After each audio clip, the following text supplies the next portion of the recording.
नमस्कार साथियों।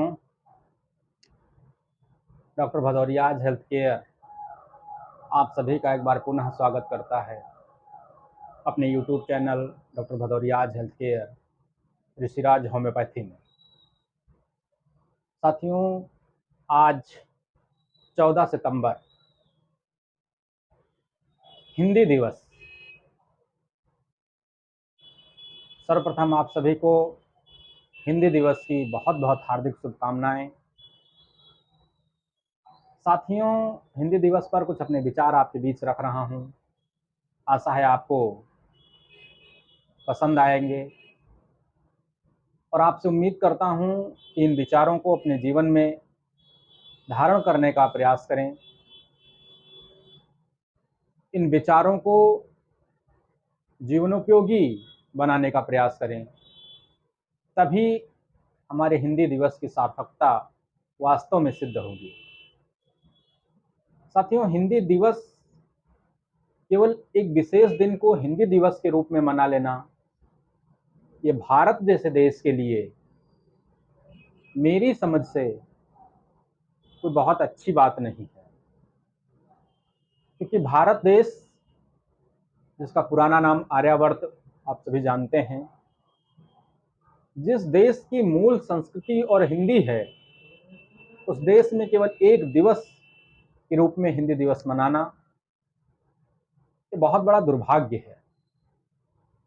क्योंकि यदि हिंदी को हम जी नहीं पाए, यदि अपने जीवन में हिंदी को उतार नहीं पाए, तो फिर इस दिखावटी हिंदी दिवस की कोई आवश्यकता नहीं है। आज अनगिनत लोग हिंदी दिवस की शुभकामनाएं दे रहे हैं, हिंदी दिवस पर कुछ काव्य गीत लिख रहे हैं, कुछ पंक्तियां लिख रहे हैं, कुछ शेरो शायरी लिख रहे हैं। लेकिन सिर्फ एक दिन हिंदी में लिखने से या हिंदी लिखने से या हिंदी की बात करने से कुछ नहीं होने वाला है। जिस संस्कृति की मूल में संस्कृत और संस्कृत से निकली हुई हिंदी हो, उस देश में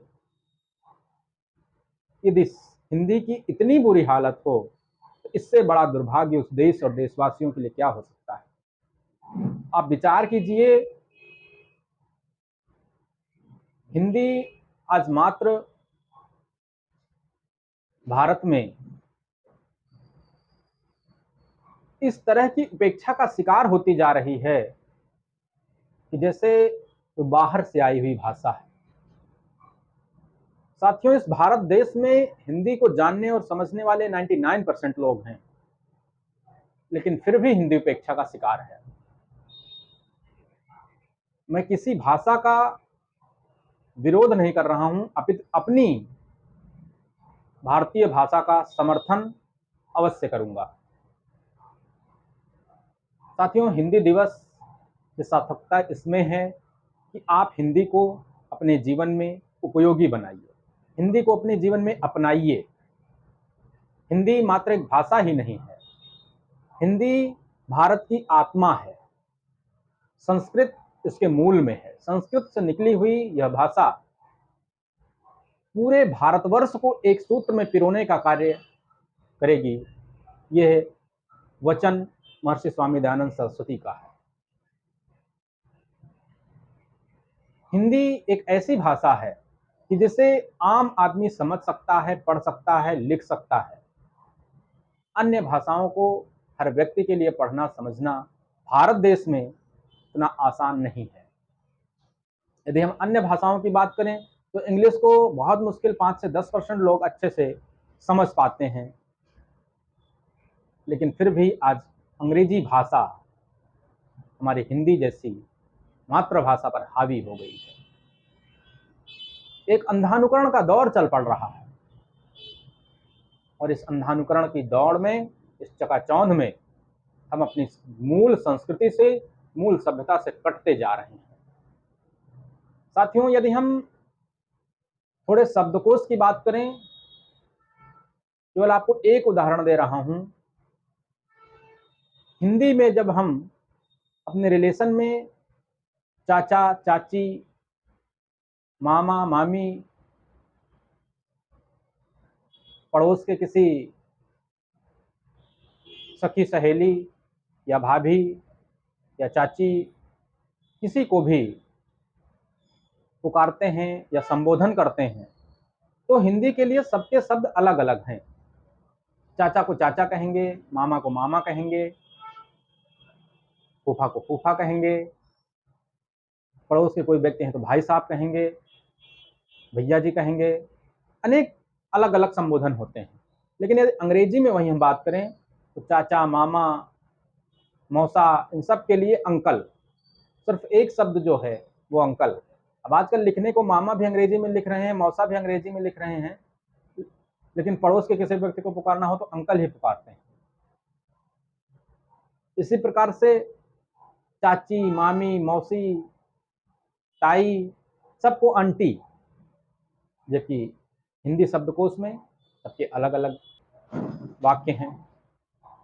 तो ये एक भाषा की महानता है कि उसके एक शब्दकोश में हर एक व्यक्ति के लिए कुछ अलग है। इस प्रकार से उपेक्षा का शिकार जिस तरह से न्यायालयों की भाषा आज अंग्रेजी है, क्या भारत जैसे देश में हिंदी जो आम आदमी समझ सकता है, पढ़ सकता है, क्या न्यायालयों की भाषा अंग्रेजी के बजाय हिंदी नहीं होनी चाहिए? जो आम आदमी अपने अधिकार के लिए न्यायालय के दरवाजे पर जाता है, उसे जो न्याय मिलता है, क्या वो समझ पाता है? इस पर विचार करने की आवश्यकता है कि वो आम आदमी अपने न्याय को खुद पढ़ सके, खुद समझ सके। इसलिए हिंदी दिवस केवल एक दिवस के रूप में नहीं, बल्कि हिंदी को अपने जीवन में उतारने का यह दिवस, इस दिवस पर हम सब संकल्प लें कि हिंदी को अपने जीवन में धारण करेंगे, हिंदी को अपने जीवन में अपनाएंगे। बोलचाल की भाषा में, लिखने की भाषा में, यदि आप अपने हस्ताक्षर अंग्रेजी में करते हैं तो आप उसको हिंदी में करने का प्रयास कीजिए। जहां पर भी आपको आवश्यकता या कंपलसरी ना हो अंग्रेजी में लिखना, वहां पे आप हिंदी का उपयोग करें, तभी इस भाषा को बचाया जा सकता है। अन्यथा अंग्रेजी को यदि कड़े शब्दों में कहूं तो अंग्रेजी इतनी गरीब भाषा है कि जिसके पास केवल अपने 26 अल्फाबेट हैं और उन्हीं से उनके शब्द बनते हैं।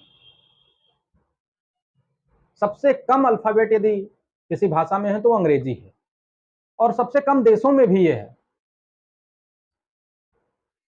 बोली जाती है, इसका उपयोग होता है। लेकिन फिर भी भारत में एक ऐसी चकाचौंध, एक ऐसा अंधानुकरण चल पड़ा है कि जो अंग्रेजी बोल लेता है, आज वह उतनी उच्च लेवल की मानसिकता से देखा जाता है। इसलिए आज के इस हिंदी दिवस पर अपने जीवन में हिंदी को उतारने का प्रयास करें, हिंदी भाषा को संरक्षित करना, हिंदी भाषा को आगे बढ़ाना, हिंदी भाषा को उसका स्थान दिलाना, यह है आप सब देशवासियों के हिंदी भाषा के प्रति प्रेम, उसके प्यार और उसको अपनाने से ही संभव होगा।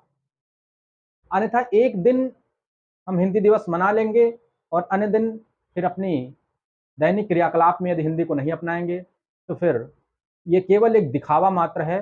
और ये भारत देश का दुर्भाग्य ही है कि जिस देश के लोग 99% लोग हिंदी को अच्छे से पढ़ सकते हैं, समझ सकते हैं, उनके ऊपर जबरदस्ती एक भाषा थोपी जा रही है।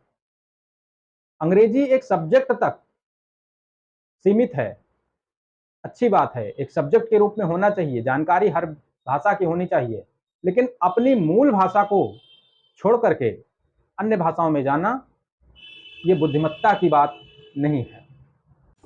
हिंदी पढ़ने में, लिखने में, बोलने में शर्म नहीं, गौरव की अनुभूति कीजिए। हिंदी भाषा पर गर्व कीजिए। हिंदी है भारत के एकता और अखंडता की पहचान। हम सब की जान और शान, हम सब का है स्वाभिमान। जो स्थान माँ के श्रृंगार में बिंदी का है, वही स्थान मातृभाषा के सम्मान में हिंदी का है। हिंदी को आगे बढ़ाना है, उन्नति की राह पर ले जाना है। केवल एक दिन ही नहीं, नित हिंदी दिवस मनाना है, हिंदी को अपनाना है। आज के लिए बस इतना ही कि आप सभी को हिंदी दिवस के इस अवसर पर हिंदी को प्राथमिकता देकर के अपने जीवन में अधिकाधिक हिंदी का प्रयोग करना चाहिए। इसी के लिए आप सबसे आग्रह और अपील के साथ आप सभी को पुनः हिंदी दिवस की हार्दिक शुभकामनाएं। बहुत बहुत धन्यवाद। सभी को नमस्ते।